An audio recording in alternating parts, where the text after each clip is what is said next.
I do want to take the opportunity. Obviously, you and Roger have built this great thing, and it's kind of, you know, the tennis event that we can see past the business of Roger that still is applicable to a calendar year in tennis, and people show up but talk about kind of your relationship. And I don't want to make this question too vague because that wouldn't really put a pin in what I've seen between you two personally and the relationship that you have, but how it's kind of gone from, listen, I signed this kid, I'm his agent, I'm getting to know him.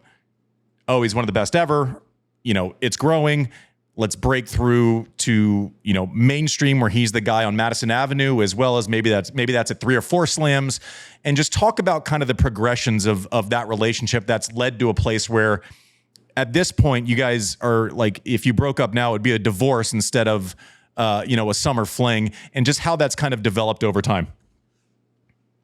Look, I think it takes 2 to tango. I got so lucky to be put in position to start managing him back in 2005. We just actually, I don't know if you want to say celebrate, but we just had our 20-year anniversary after he beat Andre in the finals of the US Open. I met him he had already been in touch with Monica Seles and Ted Forsman and decided he was thinking about coming back to IMG. And so I met him in the referee's office, after he won, and I heard Mirka speaking Swiss German. Something Tony. So he came over to me and he said, hey, you know about what's going on. I might come back to IMG and I think you're going to be my agent. Why don't you come to my room tomorrow at the hotel and then we'll talk about it, because there's a bunch of things we need to talk about. So I said, great.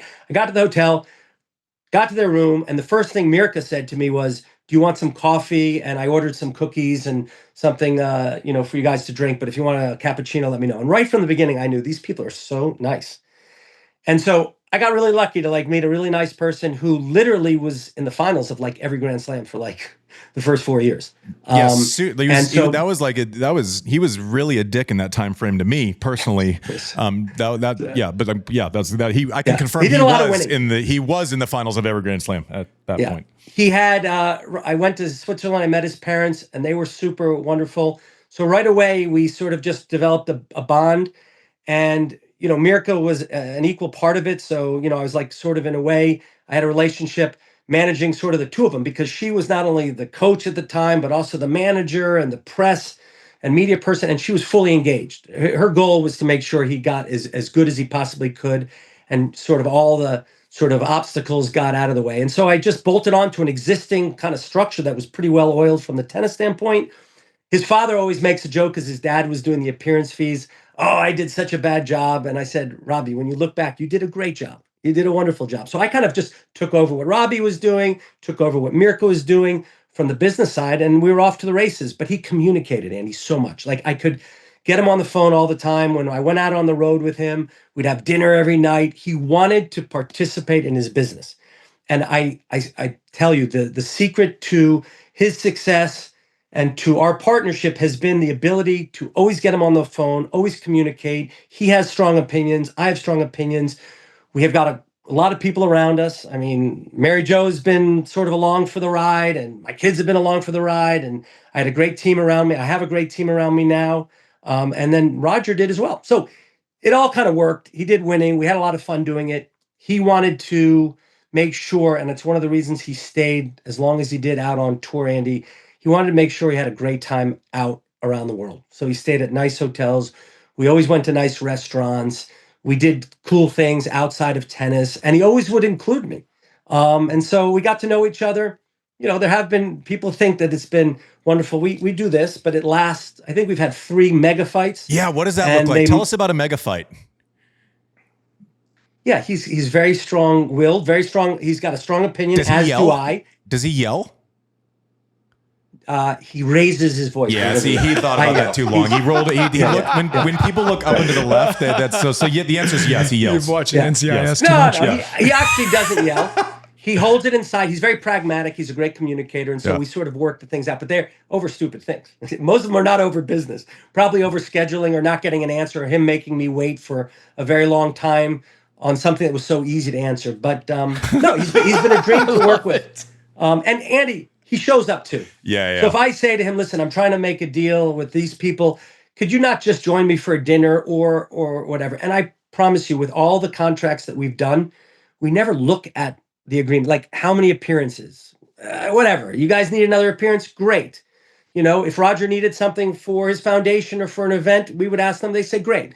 So it was really easy, and he was always on time, super loyal. So it made my job fun and easy.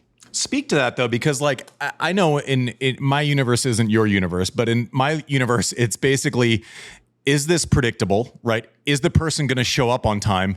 And can they fake energy even if they don't mean it? Like that's kind of the basis. And I can sweep up 90% of my deals just because the only people that I would be competing against for said appearance might not show up on time, might have an attitude, or might cancel 2 days before. Right. So he always shows up on time and he always stays longer. So that's amazing. I won't name any names, but there were people over the years that I saw out in the tennis world who you could tell visibly didn't want to be in a room with sponsors or whatever it might be. With Roger, he's generally enjoying himself when he's at an appearance or he's on a commercial shoot. That's the annoying thing that I think is true, because I can fake it well sometimes. I think he actually likes it. He does. He likes people. He asks a lot of questions. He wants to know where they're from. He's into different cultures. So yeah, he finds enjoyment out of anywhere he goes. But his endurance is just insane. We can start shoots. There's one sponsor now that seems to always love starting commercial shoots at like 5:30 in the morning. It's always his team, including me, that's like, wait, time out. Can we make it 6? I need that coffee first. But he's like, let's just start.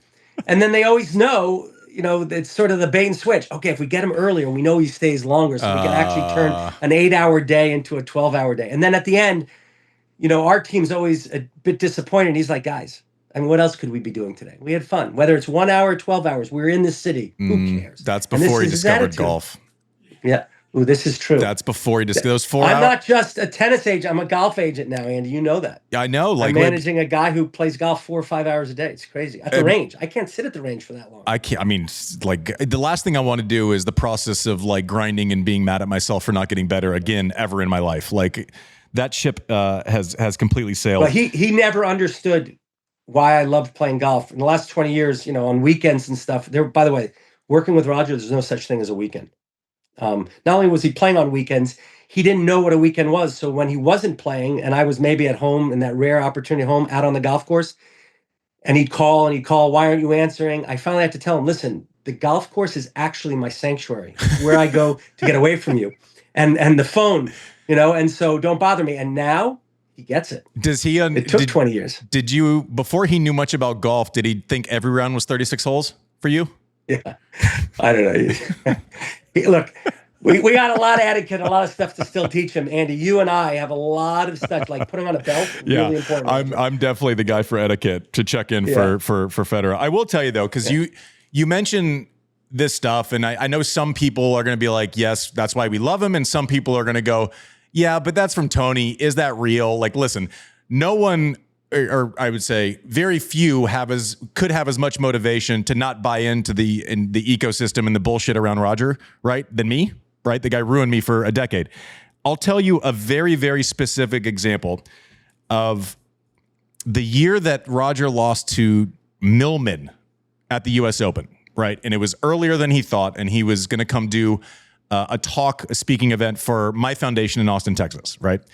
So he loses, and automatically you go, ooh, that's like an awkward timeline. It's not like he's going from New York on a Sunday to Austin on a Tuesday. Like, that's not, there's an awkward amount of time in between, which is normally a death sentence, right? It's 9 days, no chance. Like, we're already going through contingency plans. Anyways, he shows up, and then most people, when they show up, and this doesn't mean that they're wrong, because I do it. I probably did it just as much before I saw this.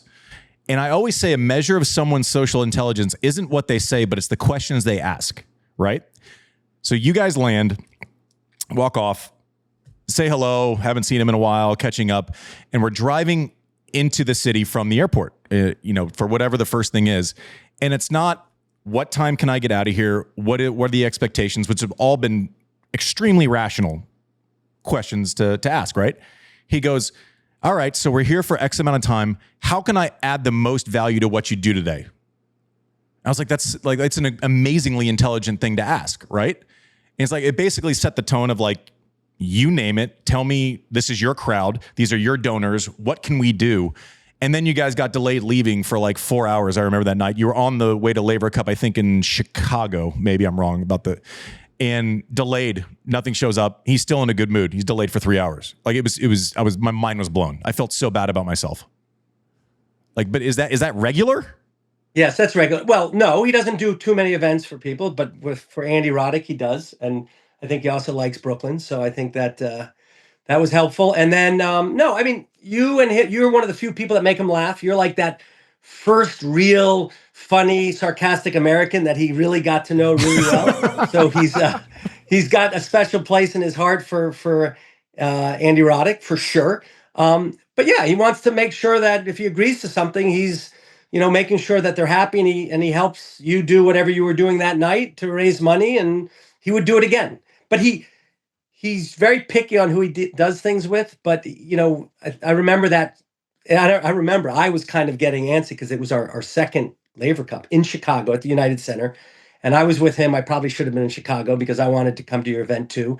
And I remember getting all twitchy that the plane it was broken. They had to send another one, and then he might not get there till the next morning. And he was super relaxed. But to be honest too, going back to like what it's like working with him, there have been so many times in all aspects where he has just been just so calm, and the whole team, he makes the whole team relax, and he should be the one that's uptight. But that's Roger. It's probably the Swiss thing in him a little bit, and who knows? But yeah, I'll never forget. It was a good event.